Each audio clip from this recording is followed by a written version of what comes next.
सवाल यह है कि एक क्रिकेट टीम के कोच ने जो है 3 बैट और 6 बॉल जो है 3900 रुपए में खरीदा। बाद में जो है उसने उसी प्रकार की एक और बैट 2 और गेंदें जो है 1300 रुपए में खरीदा।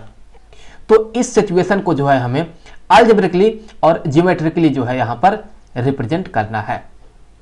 तो सबसे पहले हम जो है अलजेब्रिकली रिप्रेजेंट करेंगे और उसके बाद हम ज्योमेट्रिकली रिप्रेजेंट करेंगे। तो अभी मान लेते हैं कि एक बैट का जो कॉस्ट है, एक बैट का जो यहां पर कॉस्ट है वो हमने मान लिया कि वो है यहां पर x रुपए, और एक बॉल का जो कॉस्ट है वो हमने मान लिया कि वो है यहां पर y रुपए। तो फिर 3 बैट का कॉस्ट क्या होगा, वो होगा यहां पर 3x प्लस जो है यहां पर 6 बॉल का कॉस्ट क्या होगा, वो होगा यहां पर 6y इक्वल टू टोटल जो रुपए लगा जो कि है यहां पर 3900 रुपए। अगर हम यहां पर जो है इस पूरे इक्वेशन को 3 से डिवाइड कर देते हैं तो ये देखें इक्वेशन किस में रिड्यूस हो जाएगा। तो यहां पर ये हो जाएगा x plus 2y equal to यहां पर ये हो जाएगा 1300। अब देखिए बाद में जो है, बाद में इसने एक और बैट 2 और गेंदें जो है उसी तरह की जो है 1300 रुपए में खरीदा। तो फिर इस सिचुएशन के लिए देखें जो इक्वेशन बनेगा वो क्या होगा, वो होगा यहां पर x प्लस 2 बॉल है तो यहां पर होगा 2y इक्वल टू कितने रुपए में खरीदा, यहां पर ये 1300 रुपए में खरीदा। तो यहां पर जो है हमने इसे अलजेब्रिकली यहां पर रिप्रेजेंट किया है। आप ध्यान से जो है इन दोनों ही इक्वेशन को देखें तो दोनों ही इक्वेशन यहां पर सेम आपको दिखेगा। तो अगर हम यहां पर ज्योमेट्रिकली रिप्रेजेंट करेंगे तो इसके लिए जो लाइन बनेगा और इसके लिए जो लाइन बनेगा दोनों ही यहां पर एक दूसरे के ऊपर जो है ओवरलैप करेगा, मतलब कि दोनों यहां पर जो है संपाती हो जाएगा। मतलब कि ये जो लाइन बनेगा उसी के ठीक ऊपर जो है इस इक्वेशन के लिए भी लाइन बनेगा क्योंकि दोनों इक्वेशन सेम है। अब इसे ग्राफिकली रिप्रेजेंट करने के लिए हमें जो है यहां पर इसके कुछ सॉल्यूशन कंसीडर करने होंगे। वैसे देखें तो ये जो लीनियर इक्वेशन है ये 2 वेरिएबल्स में है तो इसके बहुत सारे सॉल्यूशन होंगे, लेकिन हम सिर्फ यहां पर जो है 2 ही कंसीडर करेंगे। सो यहां पर हम 2 जो है सॉल्यूशन कंसीडर करेंगे और हम उन्हीं के सहायता से जो है हम ये जो ग्राफ होगा वो प्लॉट करेंगे। सो यहां पर हम 2 ही सॉल्यूशन कंसीडर कर रहे हैं, तो ये हो गया x और यहां पर ये हो गया y।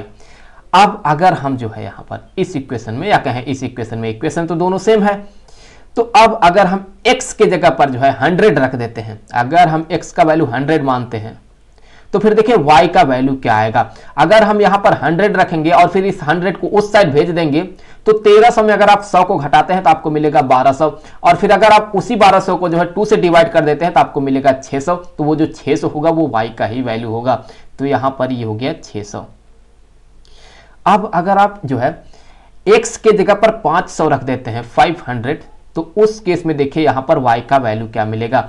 यहां पर x के जगह पर आपको रखना है 500। अब इस 500 को आपको जो है इस साइड भेज देना है, तो 1300 में अगर आप 500 घटाएंगे तो ये होगा 800। फिर अगर उसी 800 को जो है आप 2 से डिवाइड कर देते हैं तो आपका y का वैल्यू मिलेगा जो कि होगा यहां पर 400।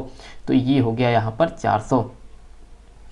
तो आप यहां पर इसके आगे और भी जो है सॉल्यूशन कंसीडर कर सकते हैं। फिलहाल तो मैं 2 ही कंसीडर कर रहा हूं और इन्हीं से हम जो है जो ग्राफ होगा वो प्लॉट कर लेंगे। तो चलिए यहां पर ये रहा वो ग्राफ जहां पर कि हमें इसे जो है प्लॉट करना होगा, तो इसमें हम प्लॉट करेंगे। तो अभी देखें यहां पर इस ग्राफ में, तो जब यहां पर जो है जब यहां पर x का वैल्यू 100 है तो उस केस में y का वैल्यू यहां पर देखें 600 है।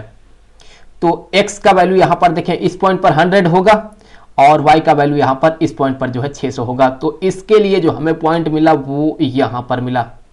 तो इस पॉइंट का जो कोऑर्डिनेट होगा वो होगा यहां पर 100 कॉमा ये 600। अब देखिए आप जब x का वैल्यू यहां पर 500 है 500, तो उस समय जो है y का वैल्यू 400 है। तो ये पॉइंट कहां मिलेगा, देखें इस पॉइंट पर जो है x का वैल्यू 500 है और इस पॉइंट पर जो है y का वैल्यू 400 है, तो इसके लिए जो पॉइंट मिलेगा वो पॉइंट हमें यहाँ पर मिलेगा। तो इस पॉइंट का जो कोऑर्डिनेट होगा वो होगा यहाँ पर 500 और ये 400 400 भी। तो हमें क्या करना होता है, हमें इन दोनों ही पॉइंट को यहाँ पर जो है जोड़ना होता है। सो अगर हम जो है इन दोनों ही पॉइंट को कुछ ऐसे जोड़ देते हैं, यहाँ पर मैं कोशिश करूँगा ठीक से रिप्रेजेंट करने का। तो इस तरह से अगर हम इन दोनों ही पॉइंट को ऐसे जोड़ देते हैं तो यहाँ पर देखिए हमें एक यहाँ पर कुछ ऐसे एक स्ट्रेट लाइन मिलता है। ये जो स्ट्रेट लाइन है ये यहाँ पर इसी इक्वेशन को रिप्रेजेंट कर रहा है, x plus 2y equal to यहाँ पर ये 1300। अब अगर आप इस इक्वेशन के लिए भी बनाएंगे तो आप पाएंगे कि उसके लिए जो ग्राफ बनेगा वो भी इसी पर ये जो है कोइंसिडेंट करेगा। सो ऐसे यहां पर ये भी प्लॉट होगा क्योंकि इक्वेशन ही सेम है। तो बस इस वीडियो में इतना ही। हम अगले वीडियो में जो है अगले क्वेश्चन के साथ मिलेंगे। तो तब तक के लिए खुश रहें। Good bye.